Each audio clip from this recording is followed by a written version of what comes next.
Gonna do that. Gonna do my Hitchcock. Good evening. But I am gonna share with you all what we're gonna be looking at tonight.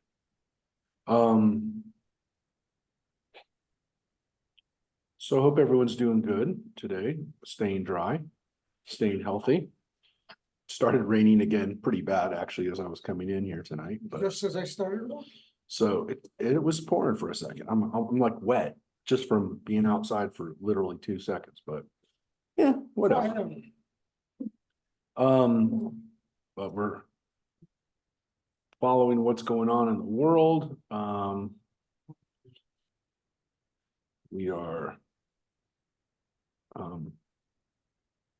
waiting for a few people. They're coming on. More people are coming on. It's good to see. Harvey is here. Getting everybody together. I got everybody. Hello. Hi there. Hey there. Everybody's feeling good there in Vancouver? We actually have good weather. What? We have good weather now. It's in the 40s and 50s. Sunny. Sunny. We had Saturday and Sunday with beautiful blue sky. Nice. Well, we had good weather for a moment and then yeah, then it got bad again today. So who's the one on the right-hand side that's in Australia? what was that? Who is on the right-hand side of who's showing the Opera House in Australia? Gloria's iPad. Okay. Oh, yeah. Glory's she's got the Opera House on her, on her screen. She's like, she's there. She was there. She was there last month. Oh, yeah, she was there. I wish I was there still. But she was there. Yes. I was watching a documentary, though, interestingly, about the Hillsong Church that started in Australia. It's on HBO Max. Interesting story about this mega church that was it's now in America, but they were in Australia. But it showed some of the places now that we recognize in Australia, where they're in Sydney, like not just the Opera House, but the park and the Anzac Memorial and some of those kind of places that we see now and go, oh, I know where that is. I know exactly where that is. So that's kind of cool. Did you and Tracy go Somewhat. across the bridge? What was that? Did you and Tracy go across the bridge? No. I know people who have, though. We did. We climbed to the top of the bridge. Very Is nice. John there yet? Hi. Hi. Yeah. I Harvey- climbed to the top of the bridge also in 2018. It's great. Yeah, it was so much fun. It was raining like cats and What happened? It was dogs. the worst rain I've ever been in that day. Wow. Well, Wow. people are coming in. Here's Joyce to say good evening, Joyce! everybody. Joyce is here tonight. Hi, Hi, Joyce. Get a Hi. little feedback. Hello, Joyce. Hi, Joyce. Hi, Joyce. We see you. Can't hear a word she's saying. Hey, hello. So they can't hear you because I walked away with the mic. Oh, We were getting some feedback. Now they can hear you. Okay, all right. I'm saying hello to everybody and I love you all. And I'm going to sit down because it's Rabbi Mark's. Oh, it's showtime. No, love you too, Joyce. we are on Facebook, so we are out there in the web. And so we were just talking about Australia. We were looking at pictures or someone's pictures and discussing stuff, and there's a lot of umbrellas in here right now because it just started raining again, as I was telling people, but we got a nice group here and nice group online. We've got people all around now that are with us. And we have yesterday. Um, No. Yeah. Yeah. Well, we had, Joyce was out for a few weeks. I know, and there's usually more people online than there are in the room. And there might be some other people joining us. There you go. So who did you recruit? So Diana's here with you now because, Get me out on a rainy night like this. well, we didn't know it was going to be this rainy, quite frankly. We didn't know, but we do, we've got 2 or 3 people with us on Facebook right now too, that I'm just checking. So we're gonna get started because, we've been gabbing around for a few minutes already. But, and last week, perfect segue, last week we finished chapter 2, actually. We kind of rushed through it because I wanted to end on this really great one, that was Rabbi Tarfon, one of the rabbis, that lived again about 1900 years ago. He said the day is short, the work is plentiful, and the labors are indolent or lazy, and the reward is great. And the master of the house is insistent, which is, of course, God, right? And this is a pretty profound statement, right? That the day is short. It doesn't mean, of course, the day, one day. It means our time here is short. We're not talking about, again, we're not talking about the work that you and I would say is the work that most of us get caught up with. And that he's really, of course, talking about the bigger job of helping to make the world a better place and making an impact, because there's a lot to do, right? There's not a lot of time. We got a lot of work. Most of the people that are doing the work are lazy. They're lazy. That's the words. I'll say lean. Yes, they're quitting, quiet quitting. Just not into the job. And that's the reality. That's what we're dealing with. And of course, we're also dealing with the fact, though, that the reward is great. That's this part right here. The sachar there's a big reward. And of course, there's not a monetary reward. It's the reward that we get in the world to come, or however we understand what our impact is, and our legacy, what the profound impact we can have. That is a tremendous reward. The last line, or the last part of that phrase, though, the last one, is the Baal Habayit. It says dochek, is insistent, is on the job. And that, of course, is God. God is the master of the house. And we went through this a little fast because we wanted to see the next line, but the last line. But the fact that God is insistent, the fact that God is he's on point. The word dochek kind of means, is, it means, in this case, it means pressing, insisting, but it's again, that God is going to make this go through. And God is called the Baal Habayit, the owner of the house. It's a phrase that we use in Hebrew, Baal Habayit, as master of the house. It's also in Yiddish as Balabusta, which is usually the woman of the house, right? But the Baal Habayit is literally the master of the house, and Balabusta has become the woman oftentimes of the house, the master. But God is here, the master of the house, and that's another wonderful way of looking at what we're doing here in the world. And what's powerful is that it doesn't end there, because this is the part that people actually really remember from Rabbi Tarfon. And it really is connected to the previous line, even though some people just use this line. As a matter of fact, talk about lines from Pirke Avot that people have put to music. This one has been put to music years ago. I remember singing this at summer camp, 50 years ago. But this one was, he used to say, so it's still part of Rabbi Tarfon, he used to say, Lo alecha hamlacha ligmor. So it was like, lo alecha hamlacha ligmor, lo alecha ligmor. People used to sing that as a message, it's a profound statement. The lo ata ben chorin. He used to say, it's not your duty to finish the work, but neither are you at liberty to neglect it. And so what's interesting about that is it's a reminder that that work that he's talking about in the previous line, the work of making the world a better place, we don't get to finish that work. Don't even think you're going to finish that work. You're not going to finish it. Somebody else is going to have to finish that work. But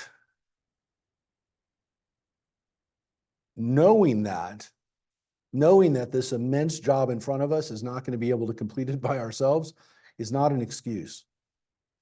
It doesn't free us from trying to do and requiring us to do, as God does, our job. So this is a job that never gets finished by it. It doesn't get finished. But that's not an excuse. Because when people say, I can't finish this job, and they just walk away, they say, I can't, why even bother? I can't do it. So there's a lot of versions of stories that essentially tell the same kind of message, but there was this one version of the story that I know that's the allegory or the story about this is that there's this guy is walking along the beach and he sees another guy who's throwing this massive amount of starfish that have come out and washed ashore, right? That they're all washed ashore and they're dying. And he's throwing the starfish and back into the water. And the one guy says to him, you can't get all these starfish, it's not going to make a difference. You can't save these starfish. And so as he throws this one starfish, he says, it makes a difference to this one, right? Makes a difference to this starfish. So Joyce knows this story. There's a lot of versions of this story, but I don't know, at camp. Yeah, Jewish camp. It's a Jewish camp. So, you hear this message as a kid, from early days, you're not going to finish this job. But again, that doesn't free you from doing something. Because again, when the task seems enormous, like you're not going to make a dent in it, you say why bother? You walk away. And that's what it feels like sometimes. It sometimes feels like you cannot possibly, do this. But, there's a lot of ways to envision this. There's a lot of, that starfish one was one that a friend of mine opened, he had a book about Jewish values and essentially Jewish values and Jewish work towards Tikkun Olam. And he opened with that story. So yeah, so that's the part of that was really, the last line, so to speak, of what Rabbi Tarfon and he used to say, well, yeah, that's to deal with what he just said about the work. The next line, though, really isn't about the work metaphor, the work image that he used, because this one is if you've studied much Torah, you shall be given much reward. Faithful is your employer to pay you the reward on your labor, and know that the grant of reward unto the righteous is in the age to come. Now that has to do obviously with the rewards, but this isn't really so much about work and doing stuff, but with Torah. Now, obviously, there is a connection, which is that the Torah leads to this work. Now, some people, I don't subscribe to this, but some people do, is they take the whole context of what Rabbi Tarfon said, and what he's talking about here in its totality is the study of Torah. All of the work of studying Torah that the rabbis were engaged in was work for them. Now, if that's your only work, if studying Torah is your only work, then okay. So everything we're doing is doing God's work through studying Torah and through teaching Torah and through having another generation study Torah. So there's no question that people in a yeshiva feel this way. They feel that the work that they're doing in a yeshiva, the work that they're doing to study Torah is not for this world. it's for the world to come. And the work that they're doing in teaching Torah, in studying Torah, and even reading Torah is work. And so when they are asked, or in Israel, for example, where they have debates over whether these people are actually working, they feel that they're working. And they'll quote these kinds of texts that basically say, again, the Torah is work. And they're not looking to make lots of money necessarily. That's not their reward. They know they don't turn around and go, well, I want to be paid for this. Their feeling is, to some extent, again, they just want to be supported so that they can do it. And therefore, again, the reward that they're going to get for their study of Torah is in the world to come. Yeah, I know, that's an alert. And who's supporting? In Israel, the government, which is the people, right? The people are supporting them. So that's the question, whether people feel that is what they should do. And, you know, I would say, yeah, it's not just studying Torah, but you can read this, and people definitely do read it, that this is what they're doing. So that's not mine that time. Emergency weather. Yeah, I know. Everyone's getting it. So that is, again, some more texts that affirm that what we're doing is rewarded in the world to come. And this idea that you definitely get in Pirke Avot and in the rabbinic texts that there's a world to come, and that's where you get paid off. Not in this world, in the next world. So, any comments, questions? Yeah, John. So it's not in the 5 books. Right. It's not really that much in the rest of the Bible, though it is a little bit, right?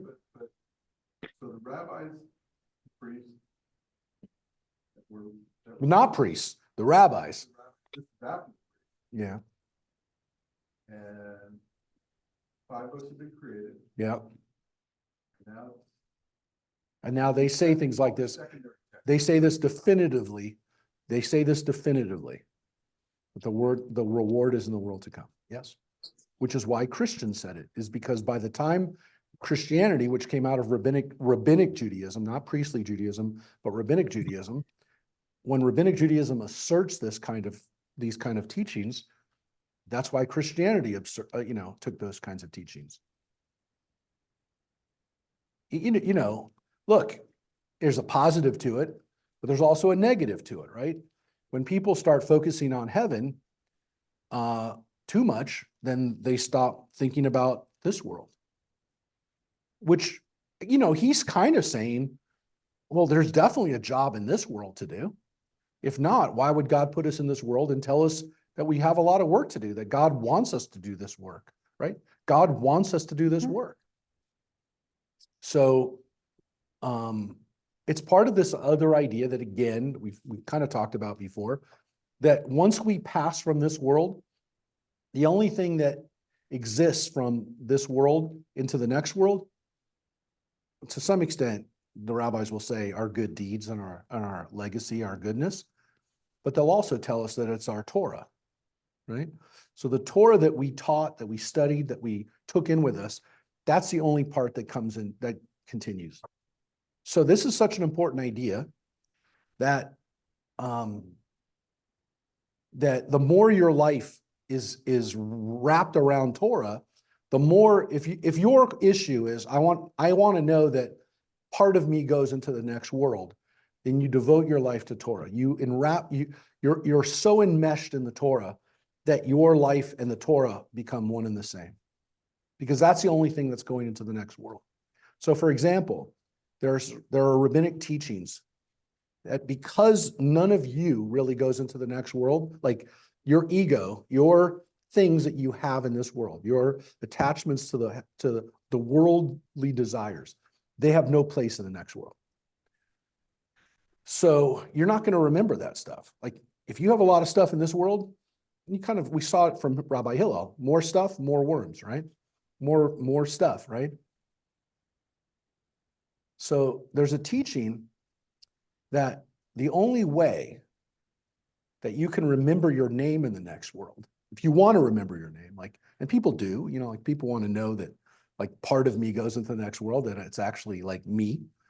There's a teaching that the way you remember your name is by, so let's say your name is, I'll just use my name, for example, Moshe. So my Hebrew name is Moshe, which is the only name that can go into the next world. I have to learn a line of Torah that begins with a mem and that ends with a hey, because then at least I'll have two of my letters of my name that I'll be able to remember, because I can remember the Torah, but I won't remember my name. If I want to try to reconstruct my name, I can do it by the Torah, essentially. So essentially what happens though, is if you're so enmeshed in Torah that your life is Torah based, then when you get into the next world, all of the things that are in your life that were connected to Torah, which is as much as you can, then that does go into the next world. So you start to see this here. You can see elements of this here already, which is this idea that if you study Torah here in this world, that's what gets into the next world. And that's why when he talks about the reward of your labor, the balance that you've accrued, if you will, if the payment is coming there, that's your 401k. It's the next world for the Torah that you studied here. That's the payout. You get it when you retire from this world. So it's an interesting idea that's where the merits are. And that's where you are. The parts of you that continue on are with the Torah. That's the basis for this. And there are people who believe this. I'm not saying that I'll say it, because I don't know, maybe it's true, I don't know. But there are people who believe that in the core of their being. They believe that they don't need anything in this world because everything that they're doing in this world to learn Torah is going to be with them in the next world. So, hey, I don't know. I was with somebody in hospice today who was passing. I don't know. People ask me, I came home, talked to someone who has a funeral on Monday. I don't know. What do I tell my kids? Where's my dad? What's happening to my mom? I don't know. I can't prove it. I don't know. But for thousands of years, we believe that part of you is timeless, will go on forever. And so when I think about it, and when people ask me about it, I'm kind of left with this idea that, well, it makes sense. And you know what? If I'm wrong, and if they're wrong, and if thousands of years of Jewish teachings are wrong, at the end of the day, the worst thing that we got are people who are trying to be committed to making the world a better place. Because the Torah is supposed to lead us to make the world a better place, to have justice, to find justice in this world, to help create peace in this world. It's a hell of a lot better than telling people that the way to get to heaven is by blowing up a bunch of people. Rabbi. So all I can tell you is, thought about that today as I was thinking about many things. That thought came across my head. Yeah, maybe we're wrong, but in the meantime, the net effect is a whole lot less death. Rabbi. Yeah. I have a story. John doesn't like me to tell this story, but I'm going to tell the story anyway. Well, see, you can't stop you. You're not in the same room. That's right. I think he knows what story I'm about to tell. But I think he does. when we were first married, my stepmother was dying of cancer. And so she was ill, probably almost a year with cancer. And she passed away well, hold on. Let me get back to the story. What happened was she was dying of cancer. And what did John say? Nothing. I think that's your dog. Oh, somebody's dog. And what happened was John and I got married, and his father died fairly suddenly within a few months after we got married. And his dad wasn't ill or anything. It was a sudden, pretty quick death. But we didn't, he lasted about a week or two when he came down ill, and we didn't want to tell my family about it because there was just too much stress going on.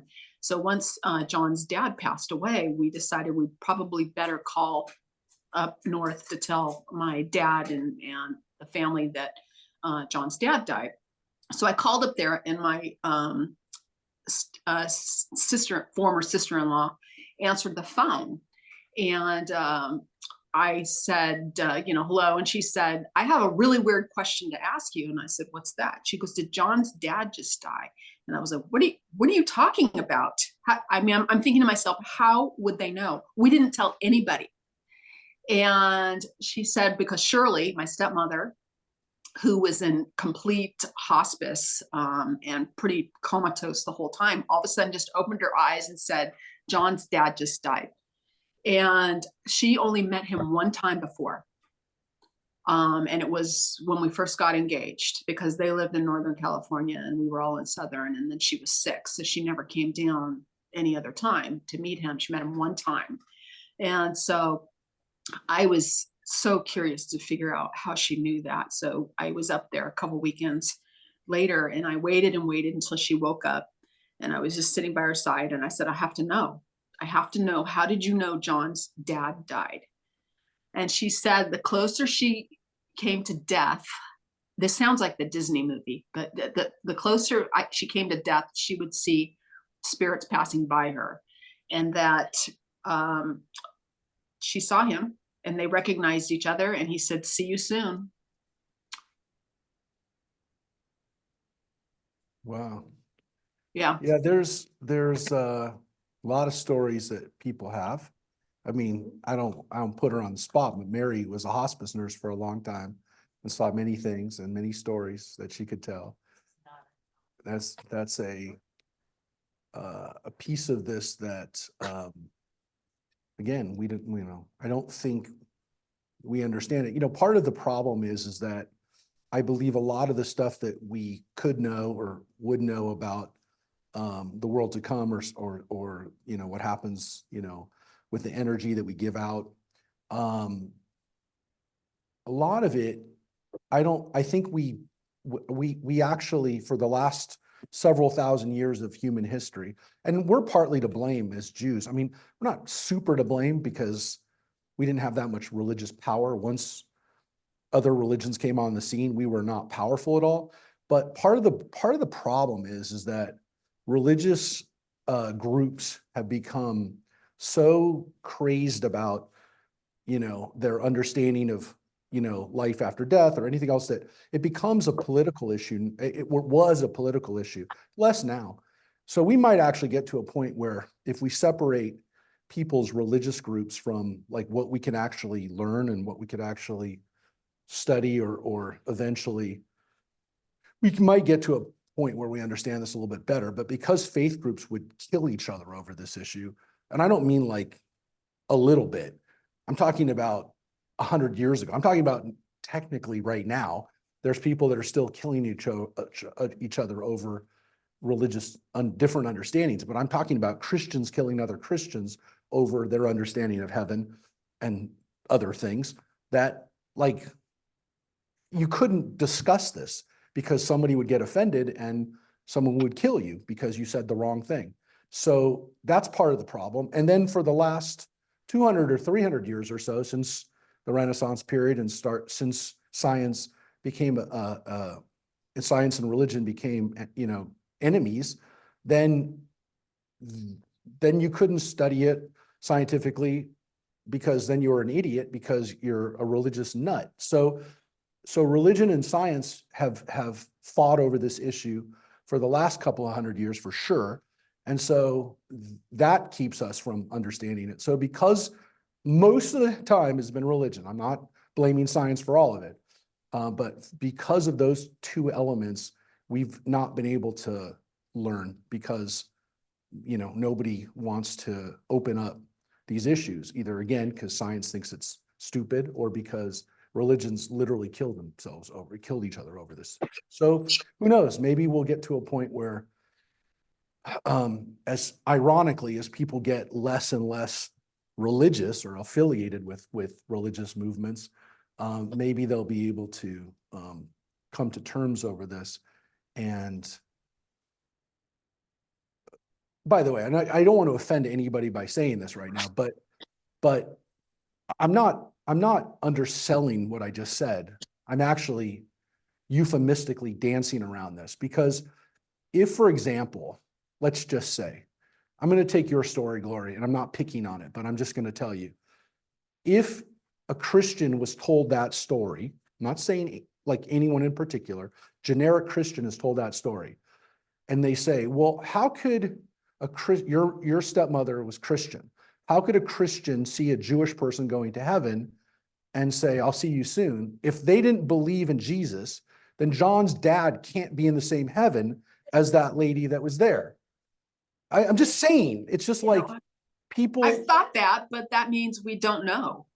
Well, it's a little bit harder than that, Glory, because again, I don't want to offend anybody, but I just want to tell you that that destroys a central tenet of some people's understanding of Christianity. Not Reverend Lynn, who comes here a lot of Tuesdays, not other people, not my friend John Shaver. There's a lot of people who I do not believe this, but there are Christians who continue to teach that unless you believed in Jesus, you're not going to heaven. So if that's the case, then that story that you just told is a theological problem for some people. And that's a little bit harsher than what I said before, because this is an issue for people right now. But there is no way she knew that he was even sick. Or I'm not. Nobody, not even anybody in the house. So, I get it. And that's why I'm telling you, based on that story, if you had a theological discussion with some clergy that you probably even know, Glory, if you told them that story, they would have a problem with that. So that's why I'm telling you that we can't really discuss this, because the people who've had this discussion, or the environments where people would have had this discussion, they won't allow this discussion to happen if it offends their theological construct. right. If it challenges their theological understanding, they will dismiss it, and they will dismiss you. And up until when they had the power, they would have killed you. Yeah. To make sure you couldn't say that. Right. Yeah. Yeah. I mean, if somebody heard that story, if you told that story in some certain times of Christian history, you would have been killed for saying that, for telling that story. Are you denying the supreme salvation of Jesus in that story? I don't know. That's the story. That's what I have to tell you. Doesn't matter. You're dead.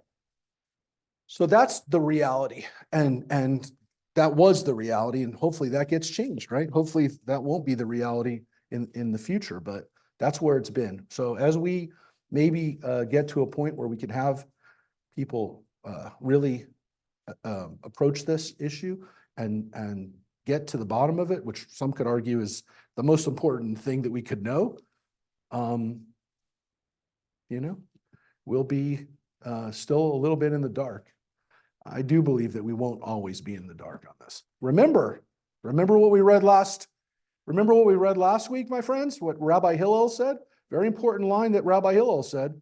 Rabbi Hillel said, right here, nope, went a little, here he said right here, do not say something that cannot be understood. In the end, it will be understood. Don't say you can't know that, right? Do not say something that cannot be understood, trusting that, the translation's horrible, but the translation essentially, again, the original Hebrew says, don't say that something won't ever be known, because it will be known. That's what it literally says. In the end, it will be known. So that's important to remember too. Don't think that we know everything. So that's Rabbi Tarfon. And we're going to see more and more of, in the coming passages, references to the world to come. So this is not the first or the last. There will be more where we'll see these lines about the world to come. As a matter of fact, how about this one?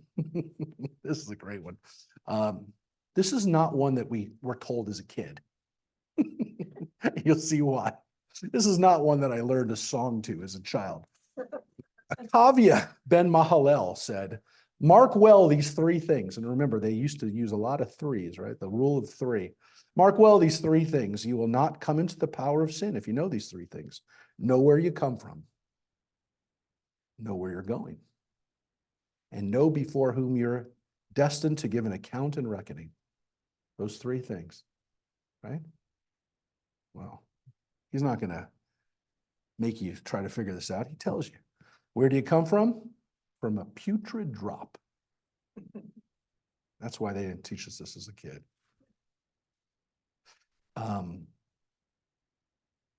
The putrid drop is that little drop of semen that you came from.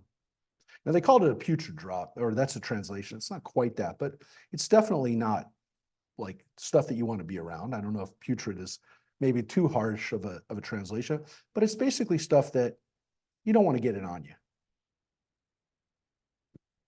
It's fair to say. You don't want to step in it. That's where you came from. That's where you started. The miracle that it was you was that. That's an amazing, that by itself is an amazing saying. That's just the first. It's actually amazing when you think if God created Adam and Eve and created reproduction, he had all kinds of ways. I mean, it's infinite. He chose that. There's a very important saying about that. There's a saying in the Talmud, not here. It's not in the Pirke Avot section. There's a wonderful saying that the reason why God made sex pleasurable for men is they wouldn't have kids otherwise. That's the rabbinic understanding of why sex was pleasurable. If we get to a point where everyone is created in vitro, that may not be the case anymore. But yeah, that's where we started from. Where are we going? To a place of dust, of worm and maggot. That's kind of a depressing idea. That's why I said it didn't teach us this when we were kids. That's where you're going. He teaches us as adults. Now, well, that's not all of you, John, because before whom you are destined to give an account and reckoning before the King of Kings, the Holy One, blessed be he. So when you die, your body goes back into the ground. So the body starts off and then ends. You don't want to be around either of those two things. But your soul is going before God. And that is an amazing idea, that one day you're going to be in front of God. You will be in front of God. And this idea that like each one of us will be with God and be in front of God. Now, the interesting thing is the translation that is of the Hebrew, it says din v'cheshbon, right? That is your judgment. Cheshbon is also the word for bill in Hebrew. When you get the cheshbon at the end of your meal, that's your check, checked out. It's partly because, again, cheshbon is an accounting. It's the way you go through something and go, oh yeah, that's there, that's there, that's there, that's there. So it's checklist too. That's why it's an account. About reincarnation? Well, not in this part. Not in this part of it, but it does talk about it in other parts. But what's interesting about this is that when we get for the reckoning, when we come before God for the reckoning, and we're going to have other texts that get into this, is this idea that we have to account for what we did here. And so there are other texts, there are beautiful texts about what happens when we get that. What is that? What does that reckoning look like? What is that din? What is that day in court that we get? It is, of course, I've said, we've just talked about this. It's the only version of this that you can ever see in front of you, played out in front of you, is defending your life. In the court scene, in the tribunal scene, when you're, after you die and you see your life playing out in front of you, which is what happens to Albert Brooks when he dies. And it also happens to Meryl Streep character. What? Yeah, but they don't have a courtroom scene in that. And the courtroom scene in defending your life and that's why it's called Defending Your Life, is that, you know, Rip Torn plays his advocate, but there's also the other advocate. Claire Bloom plays the devil's advocate, if you will. She plays the prosecuting attorney. So according to this kind of imagery that we have to give an accounting here, it doesn't talk about the judges and the attorneys that you get. It is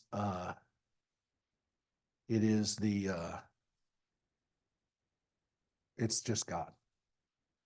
It's the day in court where there's only one judge. That one with Bill Bixby, In heaven? waiting room or something like that. Not the whole. No, but the image of heaven, no, listen, you know where else it was once? I mean, one version of it. I didn't see the show enough to comment on it, but I saw enough of it that I saw the scene and got it, was The Good Place. And that also had a judge in there. That was Maya Rudolph played the judge, at least in the episode that I saw. But this idea of God as judge, then saying, okay, so what did you do here? And understanding that this imagery was also based on, well, there are facts here, there's evidence, but there also are things that we have to take into consideration, right? There's the balances, the scales. We got to figure out how to get the right justice here, the right verdict, the right answer here. But God knows, right? And so if God is the one who's actually making the decision, God knows everything.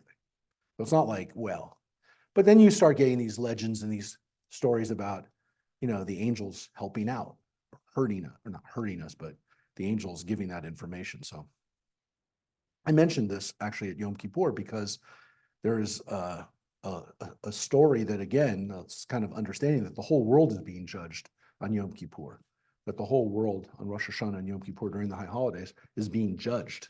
And during that 10 days, God is kind of deciding whether we're gonna get to continue as a humanity. Like that's a preview of And individually, exactly, Joyce, individually, each one of us is going through a practice of that. So every day during the year, go through our lives. And then at Rosh Hashanah and Yom Kippur, we are also getting individually judged, get written up, whether we get another year. But there's also this idea that the whole world is being judged too, not just an individual, but the world. Because that's the question to some extent of high holidays. Is it our birthday? Is it humanity's birthday? Is it individuals' fresh start, or is it the whole world's fresh start? And we kind of teach it's both. But yeah, this is a really important idea that there is a reckoning. And there's an interesting, again, there's more in-depth questions like, what are the questions that God asks us? What are the questions that we get in court? I mean, you could say, well, God just looks at the totality of your life. And in defending your life, it's not that Albert Brooks was a bad person. It was that he didn't do what he could have done because he was afraid all the time. And so his fear stopped him from developing as a person. Right? And so that's what he was being held accountable for. And his argument was, I didn't do anything bad. But essentially the judges were saying, yeah, but that's not the question. The question was, did you do everything in this world that you could have done? Which is a really interesting idea. And it's based on the Talmud. It's based on Talmudic questions.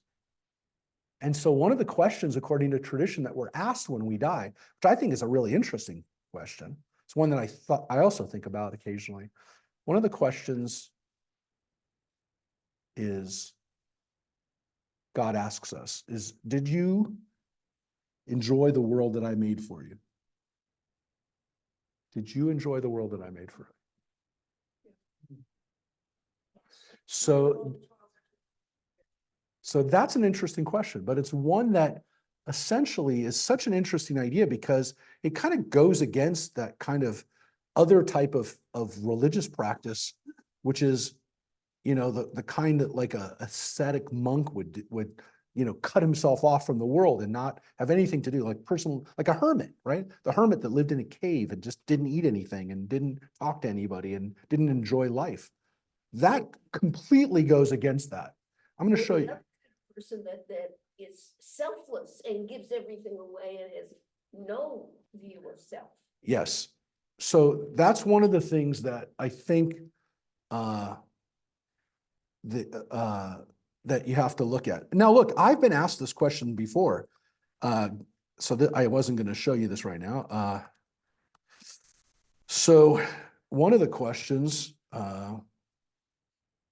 these are kind of the, well, this is one of them.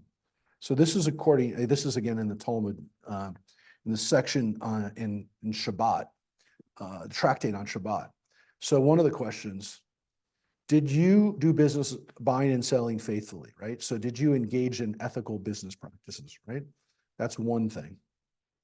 Did you fix times for Torah, right? Did you spend some time in your life studying Torah? Did you make a plan? What you're doing, everybody's doing that here. Everyone's doing it here. So most people here are 2 for 2, I think. I don't know. I don't know everyone's business practices, but so far I think everyone's pretty good. Did you do business? Did you engage in business buying and selling faithfully? Anybody car Were you involved with being fruitful and multiplying? Oh my goodness. Not today. That's an interesting question. Well, this is an interesting one, right? This seems to be a contradiction, right? Because they said you don't have time for these other things. But again, this is one of the questions, right?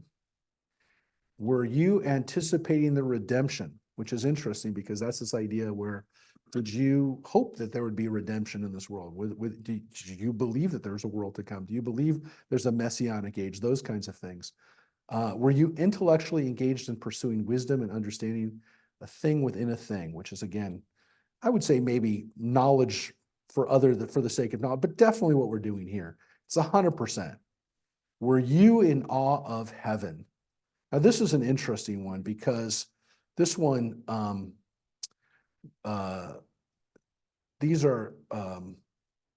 this one really didn't talk about this one didn't talk about, did you enjoy this world? That's not the 6 that I was talking about. There's actually one where there's 4, by the way. I like those ones. That's from another part of the Talmud, but I'll show you. The one about, show you, there's actually one where there's only 4 questions. And no. These are other ones that people, here's God's 4 questions. This one's actually Valley Beth Shalom put this up. So this was Yom Kippur. Ed Feinstein gave this sermon 30 years ago, actually. But this is the 4, this is it's also in the Talmud, but again, this one is, did you set aside time for learning Torah? We said that one. But this is in the same area, the same tractate. It's a different page, but this is where this only given in 4 times. Did you devote yourself to family, which is a little different than did you procreate? Did you procreate? So it can be other family. This one is, did you do business with integrity, which was the first question in the other one, right? Did you do business with integrity? And then this is the last one, which is, I don't know, that's still the other one. Did you anticipate hope? No, it's still not finding the one about enjoying this world. I'll find that one too. But anyways, so the rabbis ask these questions of what do you actually get? What are the questions that that God asks? That God asks you. I'm going to just put this.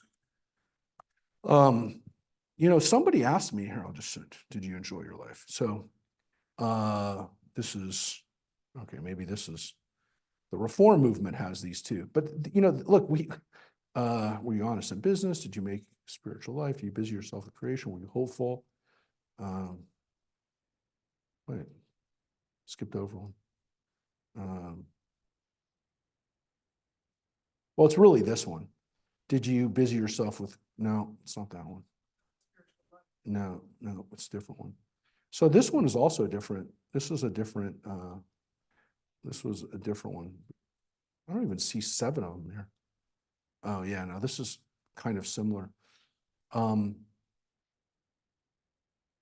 Anyways, this is something that we talked about. I mean, this is something that Jews asked, the big questions,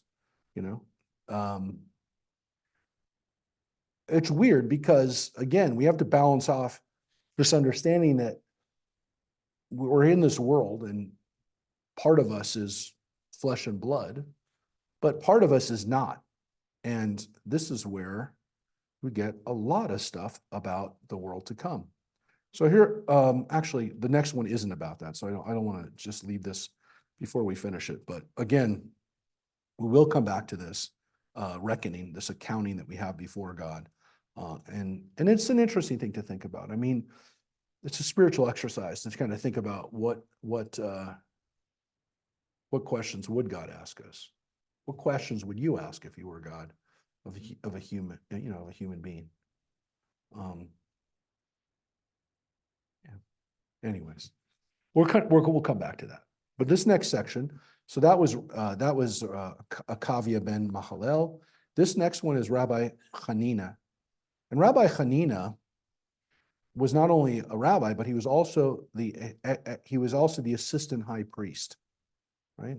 Or the vice high priest. He was like the second in command, right? He was the Sagan HaKohanim. He wasn't Kohen Gadol, but he was the Sagan. He was like very high up in the priesthood.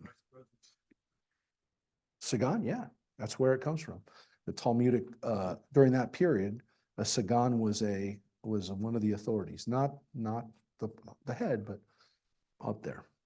So here's what Rabbi Hanina said: pray for the welfare of the government, for were it not for the fear it inspires, every man would swallow his neighbor alive. Oh, God. Now, what's so funny is we've read two other texts, one in chapter 1 and one in chapter 2, which basically said, beware of the authorities, right? Don't make yourself close here. I'll just show you one. Let's just look back, chapter 2. Here's one. Be careful in your dealings with the ruling authorities, for they do not befriend a person except for their own needs. You can't disagree with that, right? The government's going to use you. There's another one too from chapter 1. I'll just refresh your memory or show it to you in case you saw it. It was right from the beginning, right? Do not attempt to draw near to the ruling authority, right? So there's a caution about being too close to the authorities, right? They don't want people to be too, especially in those days, the Romans, and then the high priests, the priests who were pretty corrupt too. But he says, Hanina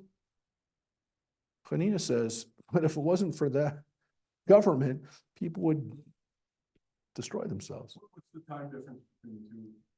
No, this is around the same time. I mean, the difference between verse 10 of chapter 2 and this is 5-10 years. It could be in this case maybe 20 years, but it didn't get better. The Romans got worse. The Romans got worse as time got on. But the next rabbi, this is Rabbi Hanina. This next rabbi, Hananiah ben Teradion. Rabbi Hananiah is famous in the Talmud. He was a comrade of Rabbi Akiva. Rabbi Akiva, if you recall, wouldn't stop teaching Torah, right? The Romans warned him to stop. The Roman authorities told him, look, Akiva, we like you, but you got to stop. And he wouldn't, right? And of course, the Romans captured him, arrested him, and tore the skin off of his living body with iron combs. That was the guy. That's Rabbi Akiva.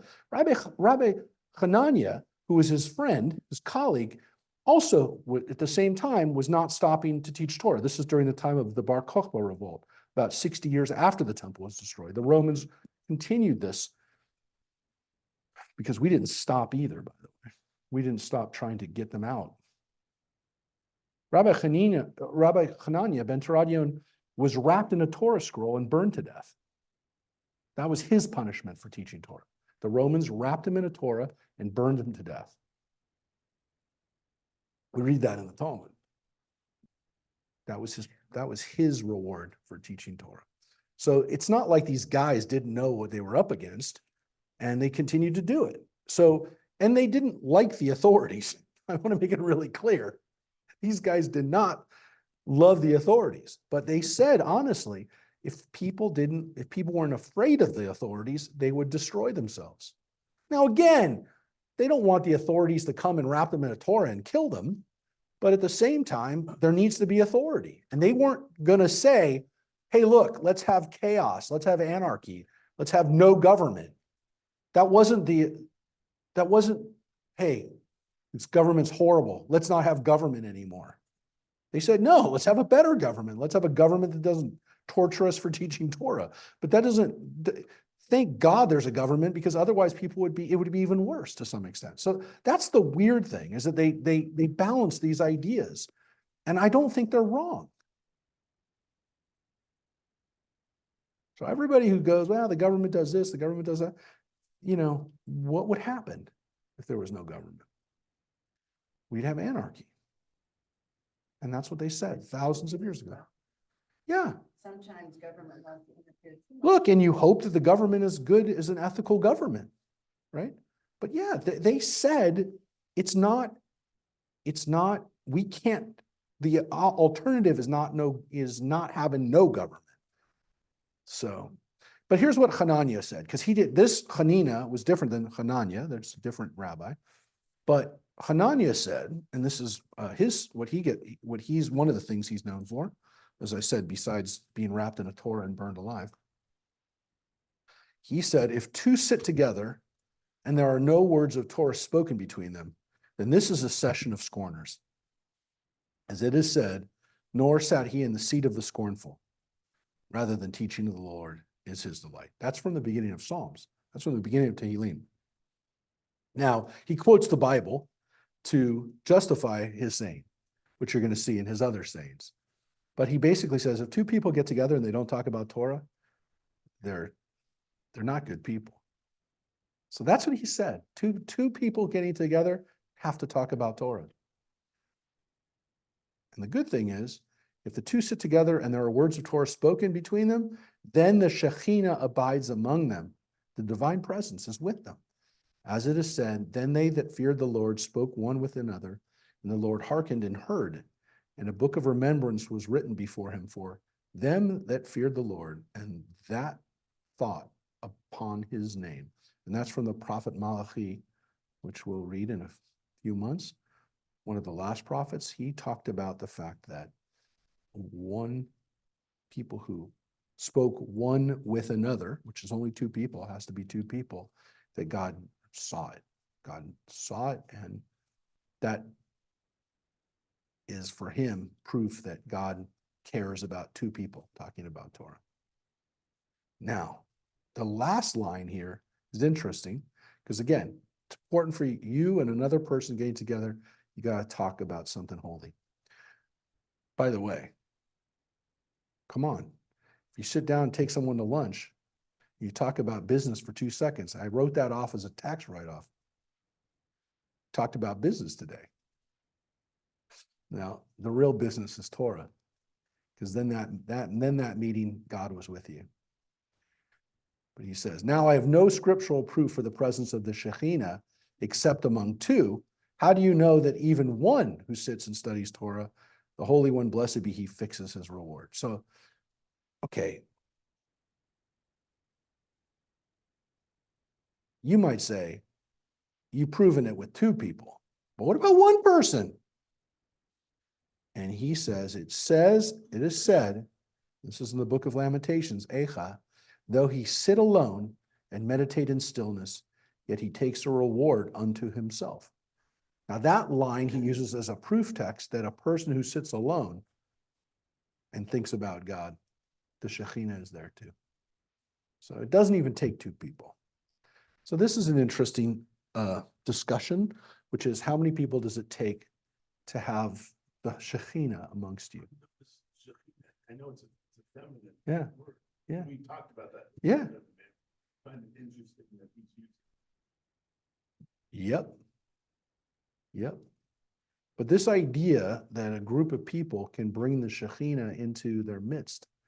Now, think about it. This is just decades after the temple is destroyed. And people feel that even though the temple is destroyed, the Shekhinah can be with them if they study. So God hasn't disappeared. Not only is God not disappeared, but God's with us in the room when we're studying. God's with us there. So that gets us into this another couple texts Rabbi Shimon, and we're not sure which Rabbi Shimon necessarily this one is, because there are several Rabbi Shimons, but this has exactly to do with what we just read. Rabbi Shimon said, if three have eaten at one table and have not spoken their words of Torah, it is as if they had eaten sacrifices offered to the dead. Well, that you're not supposed to do. In Judaism, offer sacrifices to the dead. As it is said, for all tables are full of filthy vomit when the all present, when God is absent. That's a line from Isaiah. See, he's also quoting and using proof texts of Torah. We haven't seen that so much. We're seeing it now. We're seeing the rabbis do what they do throughout the Talmud, which is quote and use proof texts from the Torah. But he says, so if three people are eating at a table, they don't talk about it while they're eating. It's like they offered up sacrifices to the dead or to people, to things you're not supposed to offer up sacrifices. On the other hand, but if three have eaten at one table and have spoken their words of Torah, it is as if they had eaten at the table of the all present. Adonai, right? Blessed be he, as it is said, and he said unto me, this is the table before the Lord, which is a line from Ezekiel, which we just read. Now, this really, if we look at Ezekiel, you'd have no idea that that would be a proof text for what we just read. But what's interesting about this is we actually have a tradition that if three or more Jews are together at a table eating food, that we're supposed to do the Birkat Hamazon out loud. So if you're a Jew who's eating at a table by themselves, you don't have to do Birkat Hamazon out loud. You're supposed to do it silently.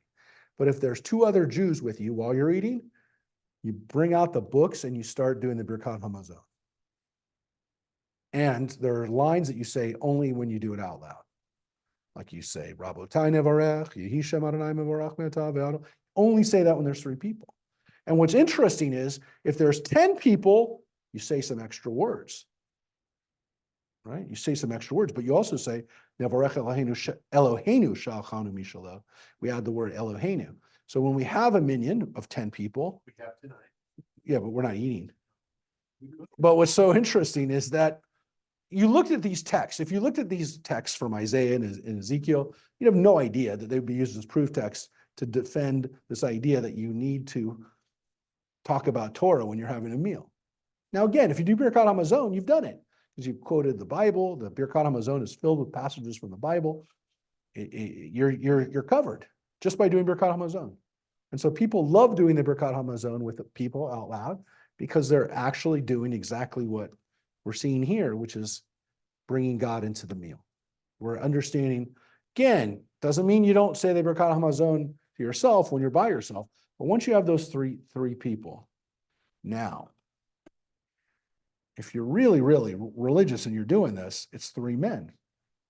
It's a little problematic, but I mean, I don't follow that. I mean, once my daughters were old enough to do Birkat Hamazon, that was their job.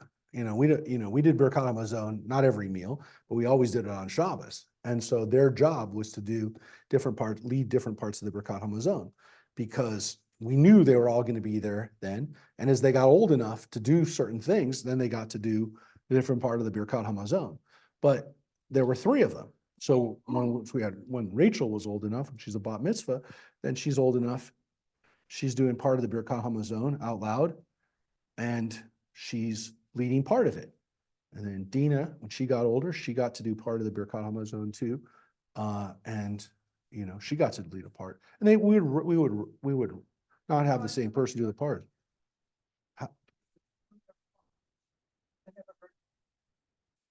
Yeah. So the interesting thing about Jews is that we say a little blessing before we eat, a little blessing. We'll do a hamotzi, right? Or we'll do a borei pri hagafen or borei pri ha'etz for the fruit of the tree. It's one line, one thing. But we do a long thing when we're done. In Christianity, a long thing at the beginning, right? Yeah, people, do their off the cuff. They'll do a little blessing, start talking, and they'll do the blessing before they eat. They don't say anything after they eat. We do a little blessing before and a longer blessing after. And there's this kind of understanding that we don't get off the table until we offer thanks. Because it's one thing if you eat a meal, you're looking forward to the meal, you're anticipating it, you get to it, but only after you've had it can you really be really grateful for it? Can't be really grateful for it until you've had it. I'm telling you what you're going to eat. Okay, fine. But until I eat it, I haven't had it. And the Torah actually says in Deuteronomy, when you've eaten and you've been satisfied, then you bless. In Hebrew, and we actually say it during the Birkat Hamazon, we quote the lines from Deuteronomy, V'achalta v'savata u'varakta. We've eaten, we are satisfied, we're satiated, and we bless. Not satisfied. Can't do it. But that's why you actually have to have a meal. If you have a little snack, you don't do Birkat Hamazon. If you're having a little nibble, a little nosh, no. But if you have a meal, then you do Birkat Hamazon. And you do it out loud if there's people. And the understanding the rabbis say is that they actually said, if you get off the table without thanking God for the food, it's like you stole it. You don't have a fair code myself, you say thank you for all. Well, that's the last blessing. Yeah, that's one of the blessings. But you know, Hazana Takol, thank you God for everything. But there's this Hazana Takol, thank you God for everything. That's all. Hazana Takol. But you don't have to say it in Hebrew. God obviously knows English, but the interesting thing is that we have this appreciation for what we had, and then we say, I appreciate the land, I appreciate the food. I appreciate the people who served the food and cooked the food, and the people who picked the food out of the ground, and people who processed the food. All those people, all the people along the chain that got it to us, I thank them for it. And I thank God for it. And the ability for my body now to make this, turn this into energy. So it's a mindfulness, but it's too late. No, but you probably, unless you knew right away, you're going to thank God, and then you'll get home and say, oh no. No, I will tell you, it's a really great idea. And it is a mindfulness. It's an exercise of mindfulness, of saying literally, yeah, I thought about it. Thought about where my food came from. It was a miracle. And again, you're sustaining your body, but you're also enjoying it, and you're saying thank you. And it's creating a sense of thanks and appreciation. There's another little benefit too. It helps you digest. Get up too fast, you run out after you eat, you don't digest. And that's not a good thing. So what's wonderful about it is being able to be thankful for our food. Just take a moment. You don't have to, I always got, I got a little upset, especially when I was in rabbinical school, when people got real pretentious about Birkat Hamazon. Look, I don't know how long it takes to do Birkat Hamazon. I don't know how long it takes for somebody to be thankful for it, but I don't care if somebody else is doing it. I'm going to do it and be thankful and say, that's it. Tradition of washing your hands before you eat. Maybe you don't have to wash your hands, but put on some Purell, We've been doing that for thousands of years. Guess what? It's kept us alive. So these are things that we know help us. And at the very least, it teaches us gratitude. So another Hananya, this is a different Hananya, Rabbi Hananya ben Hakanai. He said, one who wakes up at night or walks on the way alone and turns his heart to idle matters, behold, this man is mortally guilty. This is a weird one. So I mean, one could say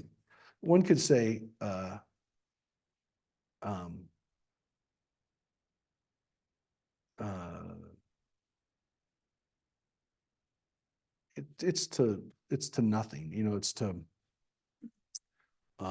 Betul is like nothing, like dilution, like it's like it's like thinking about nothing. It's thinking about, I mean, idle matters is a somewhat interpretive translation, but it means, things are just null, they like nothing. They're nothing. Like have no effect, things that are not important. People who, that's a better translation. Things that are of no significance. People who turn their heart to now.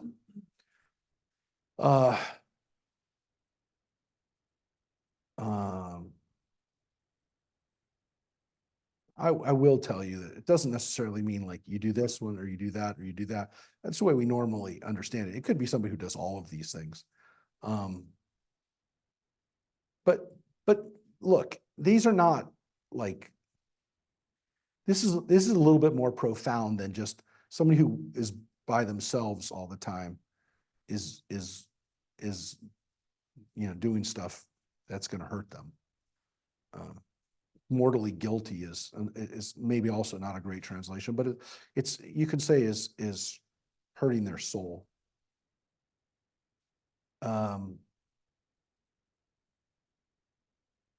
The understanding about this stuff is that these are people that are probably not engaging in good behavior at night, right? These are people who are doing stuff at night that is not the stuff you should be doing at night.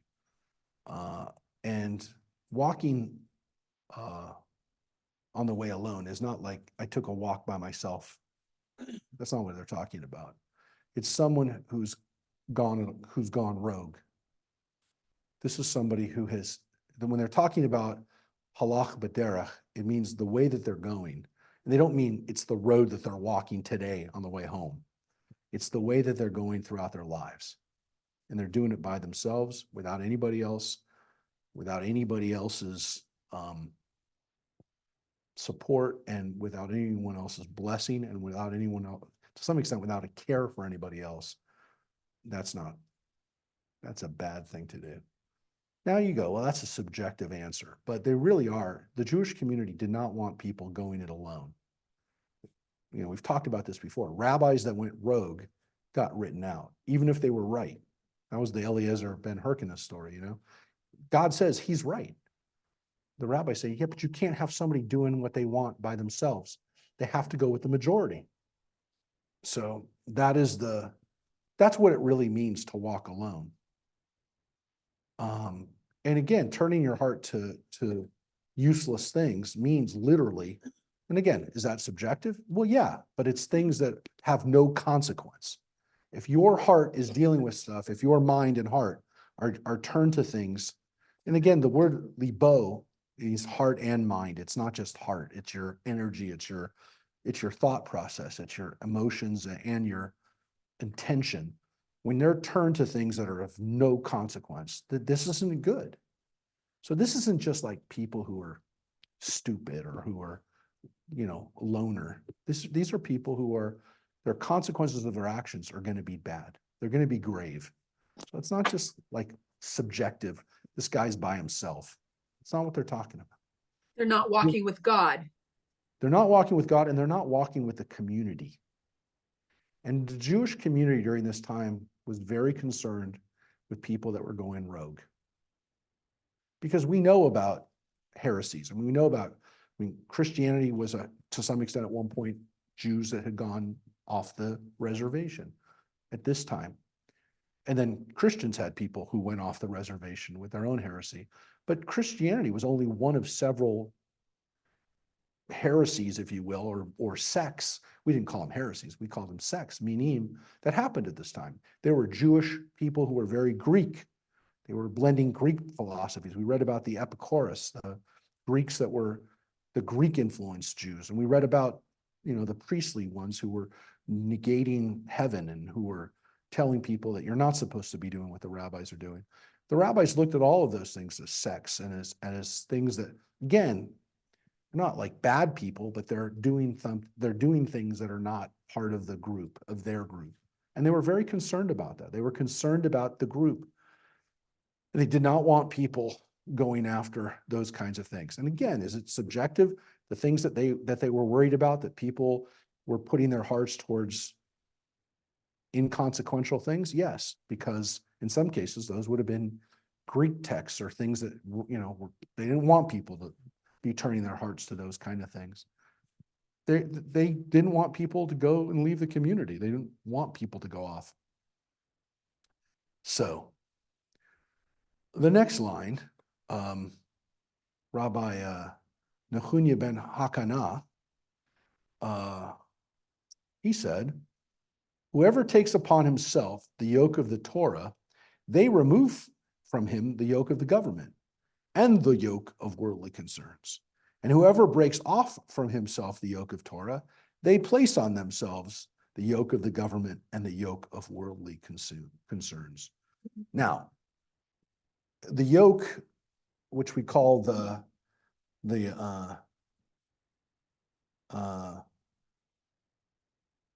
Ol HaTorah, the yoke of the Torah.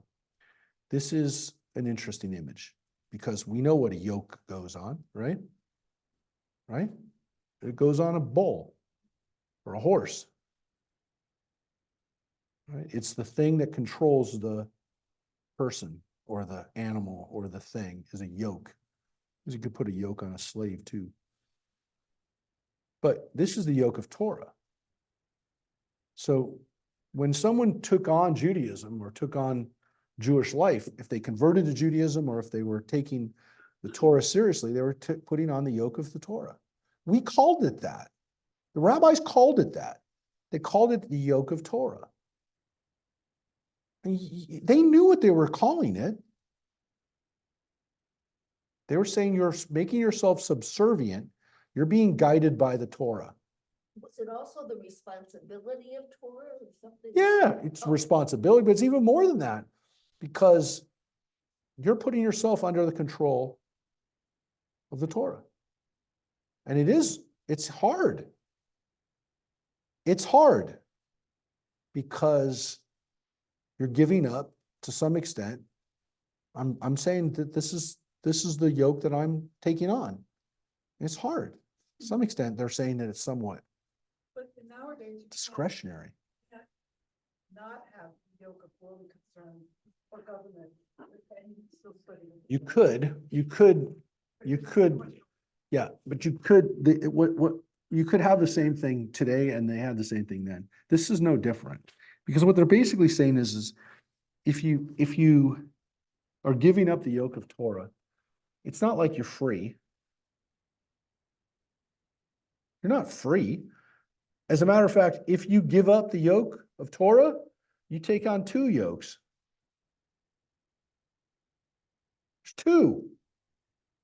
There's two. If you're in a world where the Torah is leading you, that's what you care about. That's what your responsibility is to.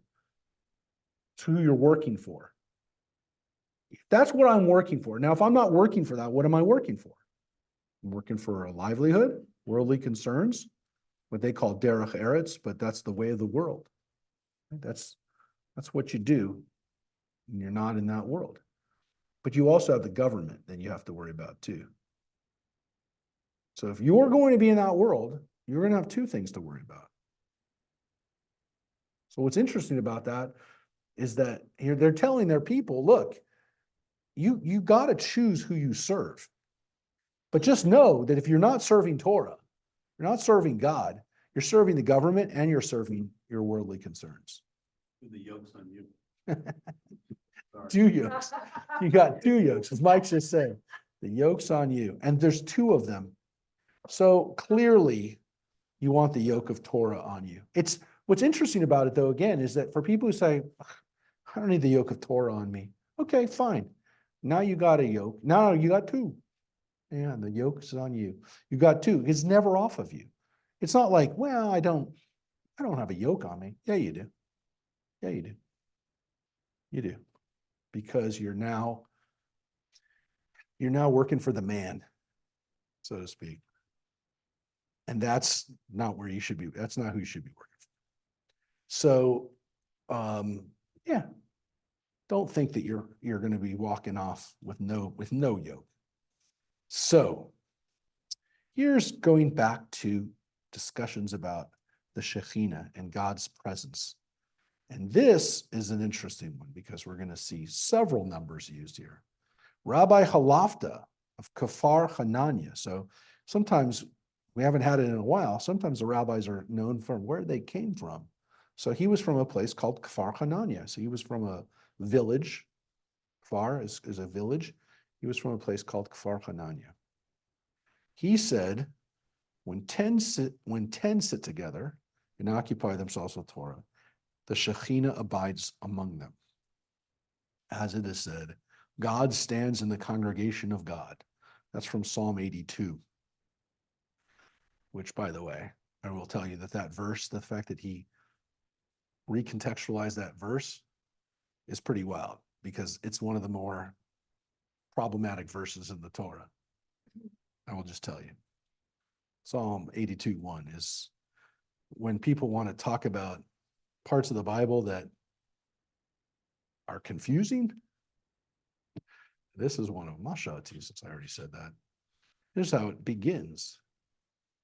This is a translation. Mary, do you have your King James with you? You probably don't have it. You didn't bring King James because we're not reading Torah. That's fair. I'm just interested to see what the different translations are. But here's the Mizmor LaAsaf. Glory, do you have your Bible nearby? I can go get it really quick. All right, get it quickly. I'm interested to see how a Christian Bible teaches Psalm 82:1. He has you don't have, is the whole Bible in there? It's probably the same translation though. God stands in the divine assembly. Among the divine beings, he pronounces judgment. What do you want me to look up? In Psalm 82, verse 1. It's a strange line, and we'll get to it when we read it on Tuesday classes, when we read Psalm 82. It'll be a while. It'll be in a year. No, not a year. Line 1. Okay, ready? Yeah. God presides in the great assembly. He gives judgment among the gods. Oh, that's an interesting translation. What does yours say? Gloria's was among the gods. Yeah. Yeah. God stands in the divine assembly Mhm. among the divine beings. Yeah, that's the same. That's what I said. So not that we didn't value John's. That's the right translation. Yes, the wrong one. The problem is that the Hebrew reads a dot L, which, yeah, the Hebrew translation felt a little bit more comfortable telling it among the divine beings. But the word L is God, which is why the translation is tough, because who's God talking to here? Seems like God's talking to other gods. So that's a problem, which is why this translation, it just doesn't even translate it that way. It says God stands in the congregation of God. Well, technically speaking, that is a way to read it.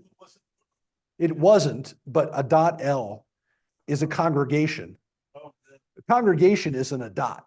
Yeah. It's not God stands with God. Then you could say, oh, God's by himself. But it says a dot L, the congregation of God, which is why people are like, well, it's a congregation of gods. And actually the psalm, and I cut it off, I'll just show you real quick, is that God is actually taking these divine beings to task. He says to them, how long will you judge perversely, showing favor to the wicked? So it seems as though God is talking to other gods saying, how long are you going to be screwing up for? Now, in my understanding of it, it reveals an early song, poem of probably the Canaanite influence, which had other gods, had a pantheon of gods. And there was a song where the God in charge got mad at all the other gods and said, why are you screwing up? You're screwing up. It's a great understanding. Look, we couldn't say that. And so the rabbis, when they comment on this, they either ignore it and don't say it. They just translate it like this, which, again, I just find it interesting. Or they do what they do here, which is that it's not God talking to gods, it's God talking to judges. In the midst of judges, he judges. So he's talking to judges, to human judges, which means that sometimes the word El or Elohim, where it says God, is also understood as judge. Fine, okay, that's a nice translation, that's a nice understanding. Probably wasn't exactly the way it came from, which is more of, there was a time when Israelites felt there were other gods, they just all accounted to our God, who is really the only real God, or is the only one who's really in charge, which means that these other gods are not really gods. Maybe they're angels, they're divine beings, which is why the translation that we use says divine beings, which is angels. You want me to read my note? Yes. What does your note say, Glory? Okay, well, I'll start at the beginning. As if in a vision, the psalmist sees the rulers and judges gathered before the great king to give account of their administration of justice.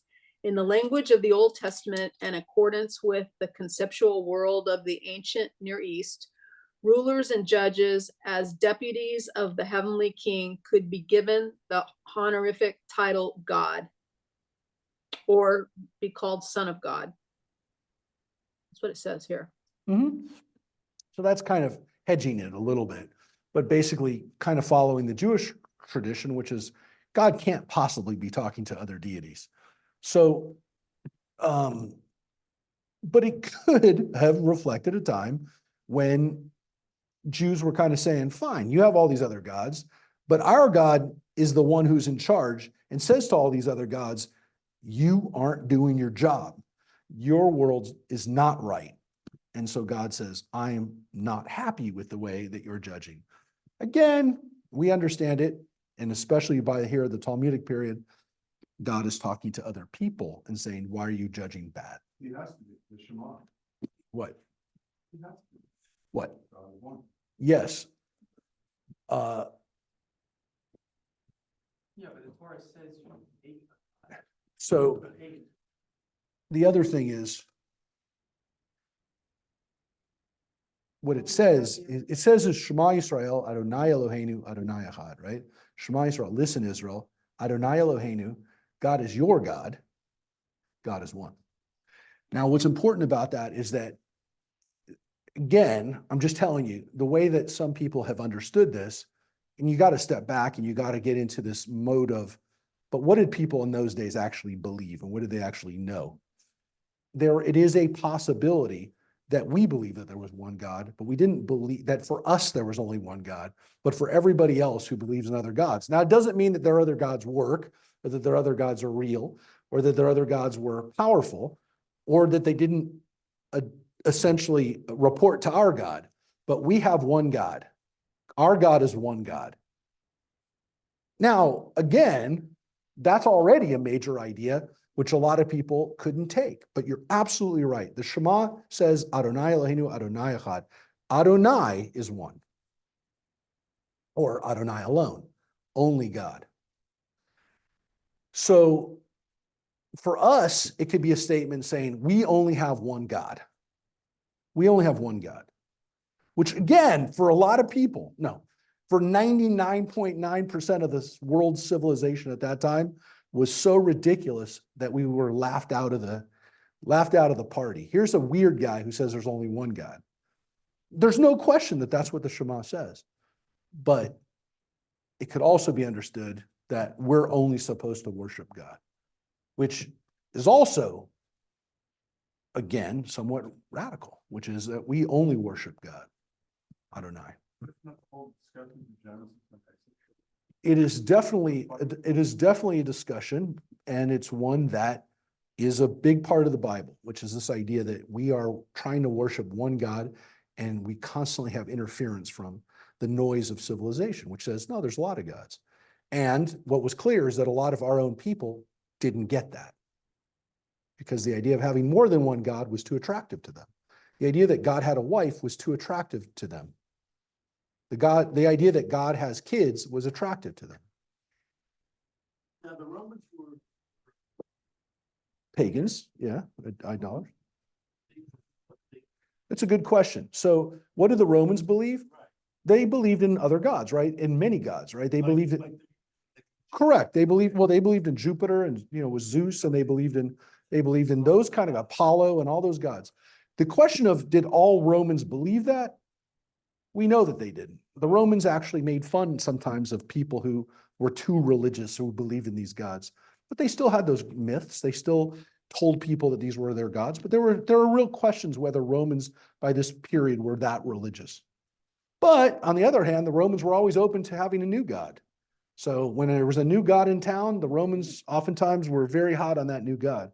So when they came into contact with the Egyptians, oh, we like these Egyptian gods, they're pretty cool. And so they brought in some of those Egyptian gods, goddesses and goddesses. They brought in Isis, and Isis had a huge cult in the Roman Empire. Or when they went to the Persian Empire, they saw Mithras, and they loved Mithras, especially the soldiers. This Mithras was a great god because he was a warrior, and every year on December 25th, he would rise from the dead. December 25th, yeah, that was his birthday. That was his rebirth day, Mithras. And they worship in a cave, and a lot of the early churches in Rome and London and other places in Paris were built on Mithraic cults. They were built on those sites because they were holy sites already to the Mithraic religion. Yeah, they loved that stuff. And guess what? For a while, we were the hot religion too. And there were a lot of Romans that were converting to Judaism. And then Christianity became the hot religion, and a lot of Romans started converting to Christianity. It was, yeah, but it's not that much later. It's 200 years later. When the Romans started getting hot on Egyptian gods and goddesses during the time of Cleopatra. Oh, look at Cleopatra. She's really hot, and she's got her gods. And then, 50 years later, 100 years later, they came to Jerusalem. They came back and said, you got to see this temple that the Jews have to their God. This God, the big J, he's a God, he's everywhere. And he's here. We can worship him here too. But he's got this big temple right there. And then Christians came along and they said, what are you talking about? They're worshiping a God who died and was reborn and then came and can come back. Oh, that's a very believable and accessible thing. So the Romans were very into whatever religion got hot. And that was what happened. And that's what happened in a lot of the ancient world. People changed religions. But anyways, that's a little excursus on Psalm 82. But interestingly, the rabbis used it as a justification for the fact that God is amongst us when we have 10 people, a minyan. That's an adat, that's a congregation. Okay, fine. How do we know the same is true of 5? As it says in the prophet Amos, this band of his, he is established on the earth. Well, how do we know that's from 5, right? If we look at Amos, we're going to be reading about in a few weeks, literally in a few weeks. We look at that line.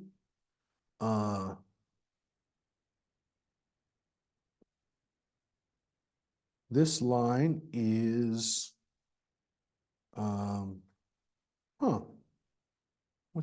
wait a second, that's the one from Amos? I don't even know where it comes. Hold it a second. Let me just open this one up. Oh, no, just did that.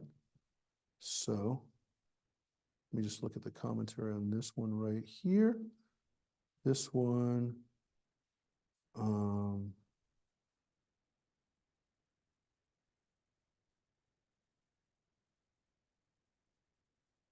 Oh, but that's not the 5 there though. He says it's the 3 judges and 2 litigants, but that's 8. That's not that one.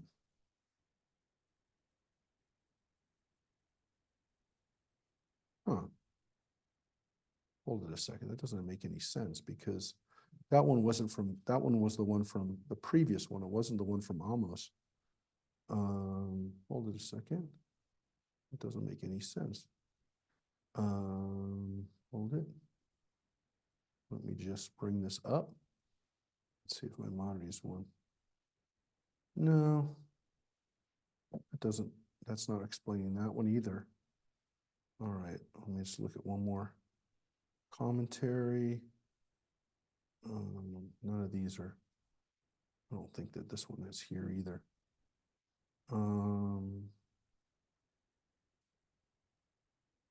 Oh, the word band. The word band, this band, because a person's hand has 5 fingers, a band is 5. But that's the explanation for where 5 is.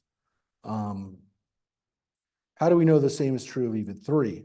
As it says, in the midst of judges, he judges. Well, why does it say that? Because judges can be the 3 judges of the tribunal. It doesn't have to be more than that. So he uses the same text to prove 3. How do we know the same is true even of 2? As it says, and they that fear the Lord spoke one with one another, and the Lord hearkened and heard. That was the line we read before from Malachi, that one with the other is only two. How do we know the same is true as even with one? It says in Exodus, in every place where I cause my name to be mentioned, I will come unto you and bless you. And that is right from after the Ten Commandments. That's from the rest of that line right afterwards. So wherever my name is mentioned, I will come to you and bless you. It can be a singular person every time you cause my name. So you don't have to have 10 people. You don't have to have 5 people. You don't have to have 3 people. You don't have to. One person who occupies themselves in Torah, that Shekhinah is there. So that's counted down. So it's another great lesson. And again, throughout the time, he quotes different parts of the Torah, of the Bible. So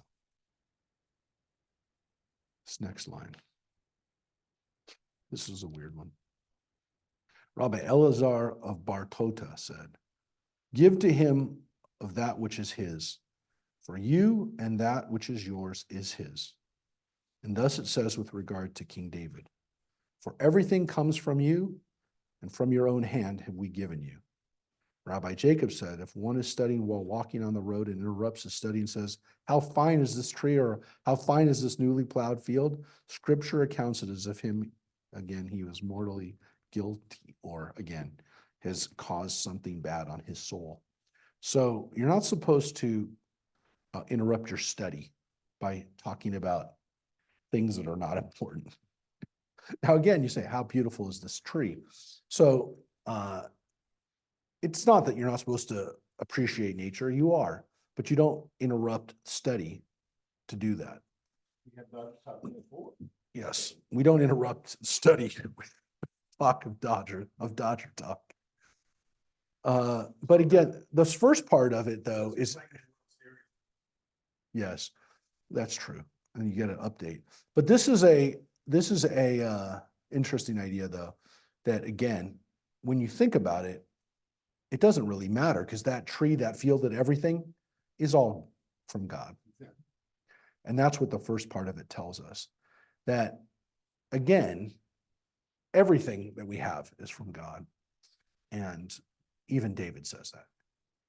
That's ascribed to King David from the book of Chronicles, the last part of the Bible. Now this last, we're going to read probably a couple more lines, but this one right here is again, is this this phrase that we keep saying here, mit chayav banafsho, that is responsible on their soul, that this is, they're translating it as mortally guilty, but as, they're doing damage to themselves if they do this stuff on their soul, on the level of their soul. Rabbi, that's the theme of these ones. Rabbi Dostai ben Rabbi Yanai. So that's an interesting name because his name is both Aramaic and it's also Greek. So this is what, again, a rabbi whose name has both Aramaic and Greek in it. But he's not even speaking on his behalf. He's speaking in the name of Rabbi Meir. And Rabbi Meir was a great rabbi and was responsible for doing miracles. He lived around, again, the time of the Mishnah, when the Mishnah was being codified. He's one of the later rabbis, but lived during the Roman persecutions, right? He was during this time when Rabbi Akiva and these guys were living. He's around that time. And there's great stories about Rabbi Meir, a lot of legends about him. But he said, whoever forgets one word of his study, Scripture accounts to him as if he were mortally guilty. As it is said, but take utmost care and watch yourselves scrupulously, so that you do not forget the things that you have seen with your own eyes. That's right from the beginning of the book of Deuteronomy, where Moses is telling the people, pay attention, right, to what you've seen. One could have inferred that this is the case even when his study proved too hard for him. Therefore, Scripture says that they do not fade from your mind as long as you live. That's also from the text in Deuteronomy. Thus, he is not mortally guilty unless he deliberately removes them from his heart. And so what's interesting about what Rabbi Meir said originally, again, Dostai is the one who brings it out, but he says Rabbi Meir told him, it's not that you forget the stuff. You can forget stuff. There's stuff that, I just didn't understand it. It couldn't fit it. I couldn't figure it out. And so I just kind of forgot it. He's saying that's not the case. People forget things. But for people who deliberately removes them from their heart, takes them away, doesn't want to think about them, knows them and doesn't want to take, then they're responsible. So you're not talking about people who forget things. These are people who purposely gave them up. Here's an interesting one from another Rabbi Hanina. You can see that name was really popular. Rabbi Hanina. Rabbi Hanina ben Dosa said, anyone whose fear of sin precedes his wisdom is enduring. But anyone whose wisdom precedes his fear of sin, his wisdom is not enduring. He also used to say, anyone whose deeds exceeds his wisdom is enduring. But anyone whose wisdom exceeds his deeds, his wisdom is not enduring. So here we're starting to get into an idea that we read before, which is that there's a difference between your wisdom, your knowledge, and your deeds. Now, Hanina is definitely saying that your actions are far more important than your wisdom, right?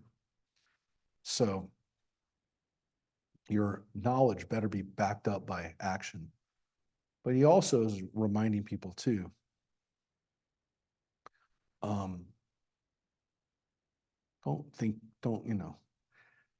don't be so smart that you think that what really counts is having a sense of humility.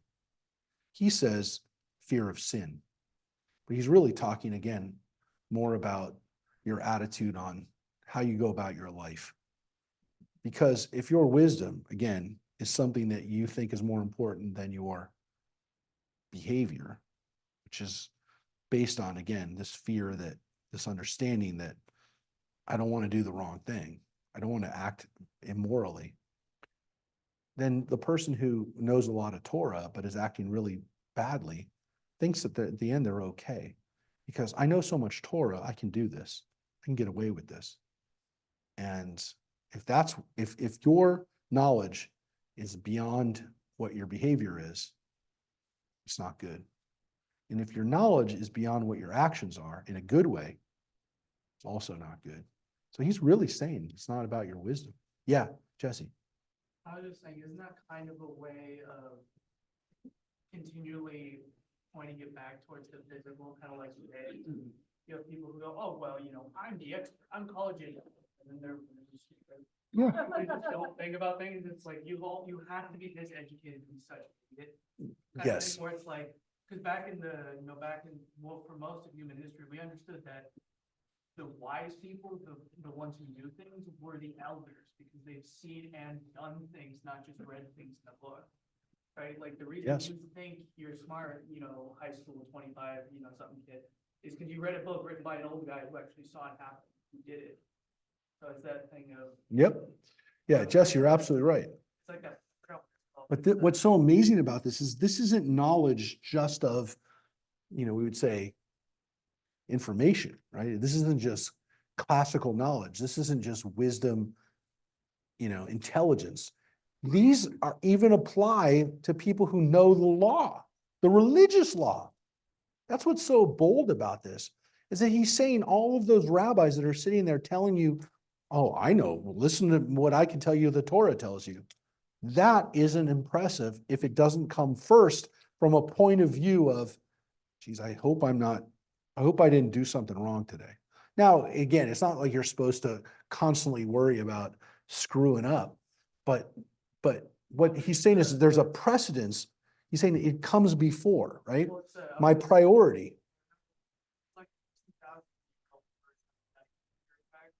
where it's like the people who are actually smart know how much they don't know, and so they're cautious about it, whereas the people who don't know anything don't realize how much they don't know and then think they know everything. So it's like, yeah, you should have that caution about being wrong, because you know how easy it is to be wrong. Yeah. If you were actually smart, you would realize how easy it is for you to be wrong. Yep. And what's so amazing is it even goes for knowledge of Torah. That's what I find so amazing about this. And again, it's cautionary for the rabbis themselves. I mean, it's cautionary to everyone who ever studied this to say, wait a second, is my knowledge, am I taking my pride in my knowledge more seriously than I am about my behavior and whether it's motivating me to do the right thing in the situation? So I know what I was supposed to do, but look how much I know. Yeah, and it even applies to the religious law. That's what's so amazing about it, because yeah, I mean, we live in a society where definitely, and people for a long time, they value, somebody's education or their knowledge, even their wisdom. But if it doesn't apply to their behavior, and again, it comes from, first of all, he says, it comes from your, where does the intention come from? Does your behavior come from this understanding that it actually matters? It actually matters to God what my behavior is. And then the second part of it is, and is your Torah, in the end, is that what you think is of value to God? Is your wisdom enduring if it's not matched first by your deeds? So am I going to be known for my Torah, or am I going to be known for my deeds? He says that you're going to be known for your deeds. So at the end of the day, it's your intention and it's your output. Because the thing that drives it, which is your knowledge of Torah, is great. You have to know it, but it better not be bigger than your intention, and it better not be bigger than your output. So it's a cautionary tale to everybody who thinks that their knowledge is that important. As we said, it's got to be important, but there's a caution to it. And I think it's a great caution for those people who engage in Torah study, that they need to remember this. Look, everybody, I don't ever even presume to tell somebody that, I'm living a Orthodox Torah, guided life to the extent that, I was at a cemetery last week, and the person who was in charge of the cemetery, it's a cemetery up here, Shalom Mortuary, up in, we know where it is, up in Sun Valley, up in Lakeview Terrace, up on Lopez Canyon. And I was up there, and it's the only cemetery in LA that's still an Orthodox cemetery, functional Orthodox. It's run by Orthodox. So it's pretty traditional.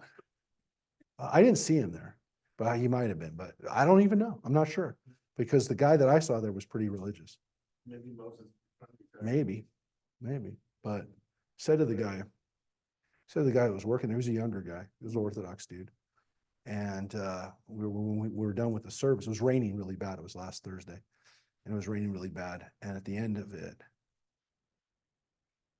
because it was weird, because it's a very small cemetery. I mean, I don't want to put it down or anything, but it's a very small cemetery. And he was kind of complaining about, was complaining a little bit about, stuff that they have to do. And I said to him, I turned to him and I said, Lo alecha hamlacha ligmor. I said, it's not our job to finish the work, right? So I said to him, and he goes, yeah, he finished the line, but Actually, it's better than it did. no, they're doing a better job, but yeah. No. The guys who run the cemetery are Orthodox. So the staff is, pretty much the same staff that's everywhere. They're Hispanic Americans who are doing what, again, Jews don't, I haven't met a Jewish gravedigger in 40 years. I don't know.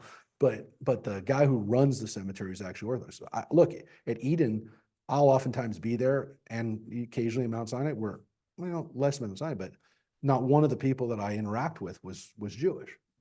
So I mean, it's fine. I mean, I don't care, but just understand that, there's context to certain things that I wouldn't have said to somebody who was not Jewish, those words, which are, it's not our job to finish the work, right? But yeah, it's important to remind people who are not Orthodox that we are reading this stuff, and that we take it to heart too. And, if you think, because you know more Torah than me, that's going to matter, I can turn around and say it right back to you, right?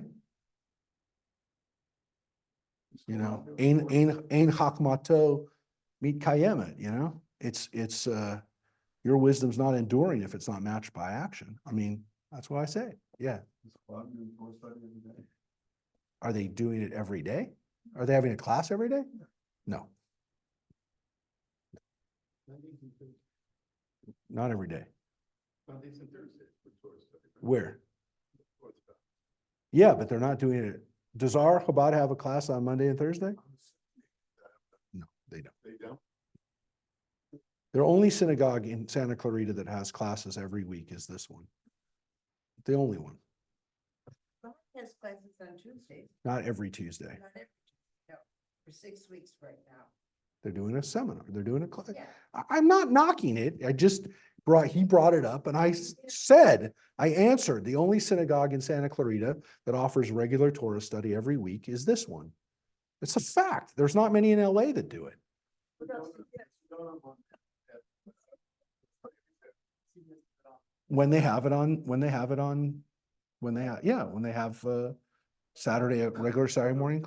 I know, that's one of the reasons why having a Saturday morning is fine, as long as people will come to it. People come on a Wednesday.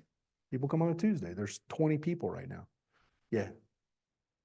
Yeah, there's over 20 people. There's 7 computers on right now, and there's 10 of us here, and there's a few of us on the, and the 7 people who are on computer are not by themselves. Almost every one of those computers, there's 2 people there.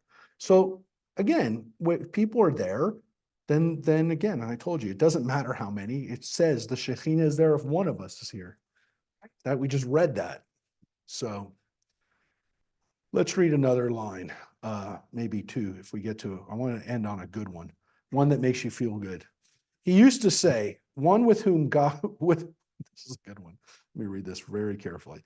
He used to say, "One with whom men are pleased, God is pleased. But anyone from whom men are displeased, God is displeased." Rabbi Dosa ben Harkinus said, "Morning sleep, midday wine, children's talk, and sitting in the assemblies of the ignorant put a man out of this world." So look, it's a pretty harsh statement. And again, the last statement was a continuation of Hanina ben Dosa, who said, "With one who men are pleased, God is pleased." So the nice thing about that is that if people like you, God likes you, right? And people don't like you, God's not happy. God's not happy about that. But You should be unhappy if people don't like it. what? You should be unhappy if people don't like it. What's not to like? I guess, but maybe there's something wrong with you. Maybe God says, maybe it's you. Maybe it is you. But what's interesting is that was Hanina ben Dosa. The next line is from Rabbi Dosa ben Harkinus. Now we assume that's his dad, right? So the interesting thing is that here's a father and a son. They quoted the son first. And then Rabbi Dosa, and notice his name is Harkinus, another Harkinus. That's a Greek name. So he had a Dosa as a Dosa right here is an Aramaic name, but his father's name was Aramaic. It was Greek, sorry. So he used to say, again, morning sleep, midday wine, and children's talk, and sitting in the assemblies, the ignorant put a man out of this world. So morning sleep, I get that. Midday wine, get that, right? And now the children's talk, right? So that's not actually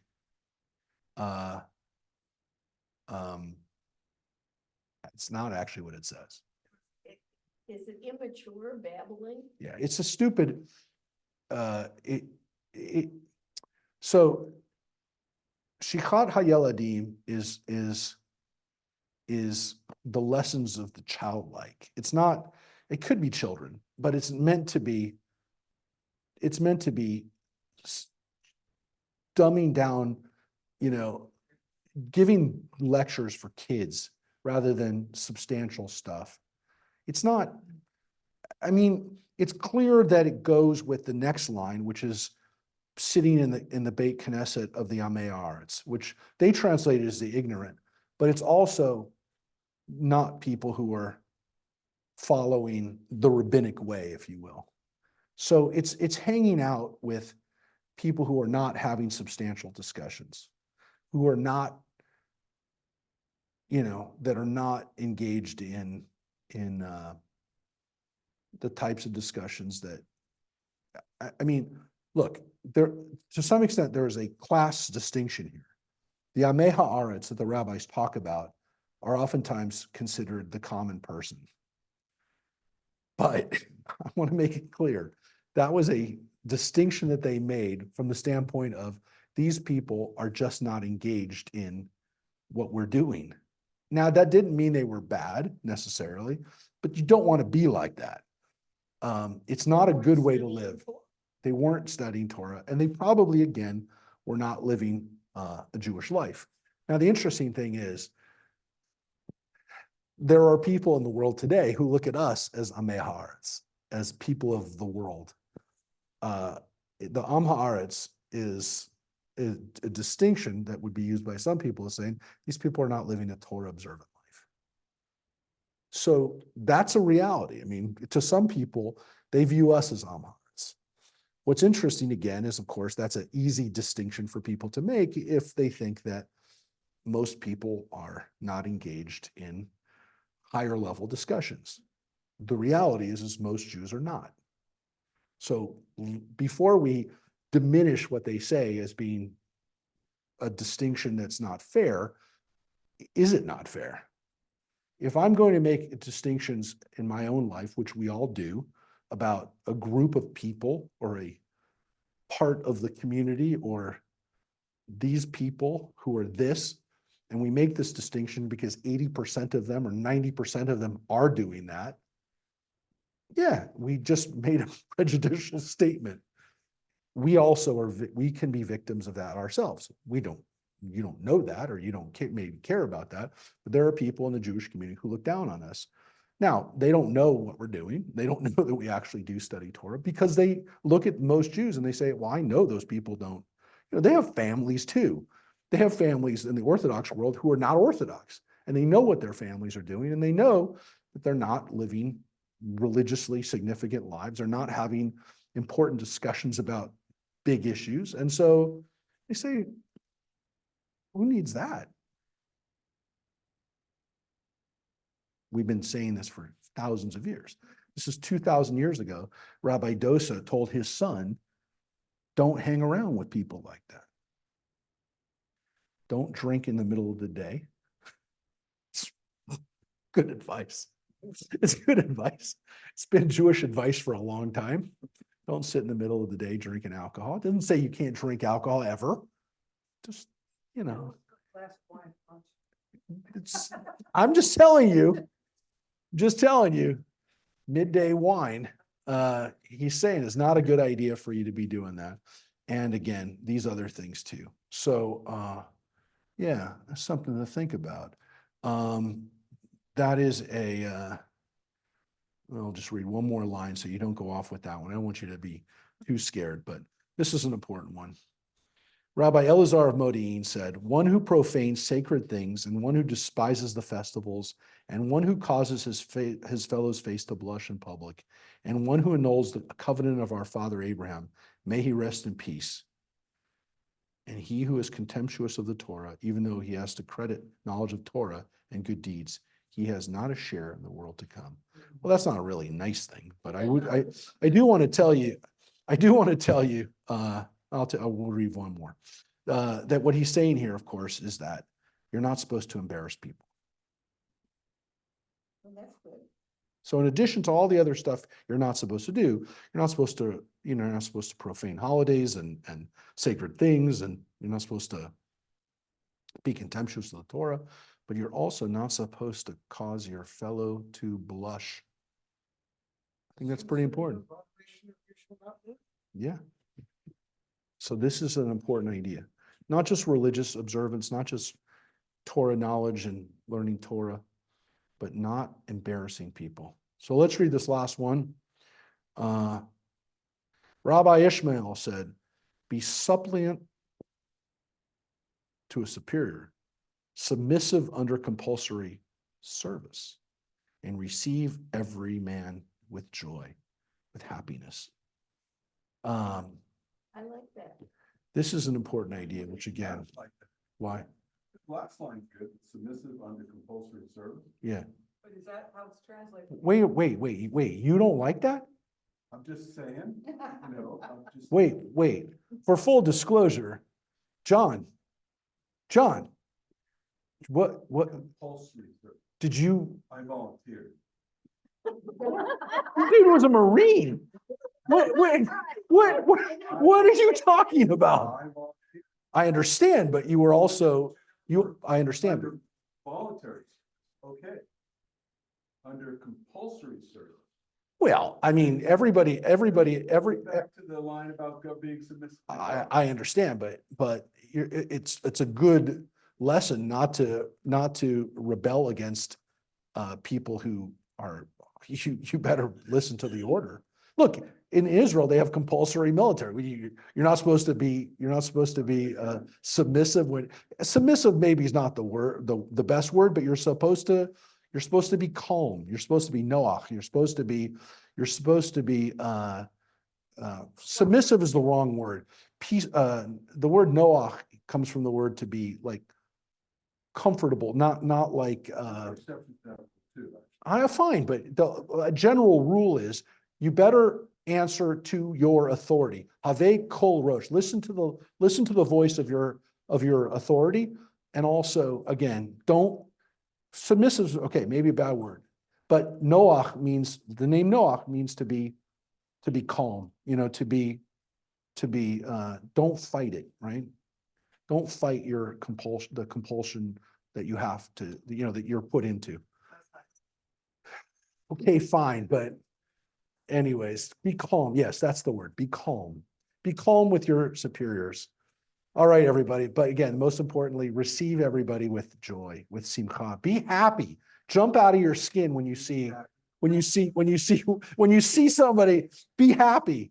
Be joyful when you see somebody else. As the great Rabbi Karlebach told his everyone he came to, when you see somebody, told me at my bar mitzvah, you should jump out of your skin when you see somebody. You should want to jump out of your skin when you see somebody. And reminder about Diet for TBA. Eat for TBA next week on the 11th at Lazy Dog. Be a lazy dog. Don't be lazy on the 11th. That's a week.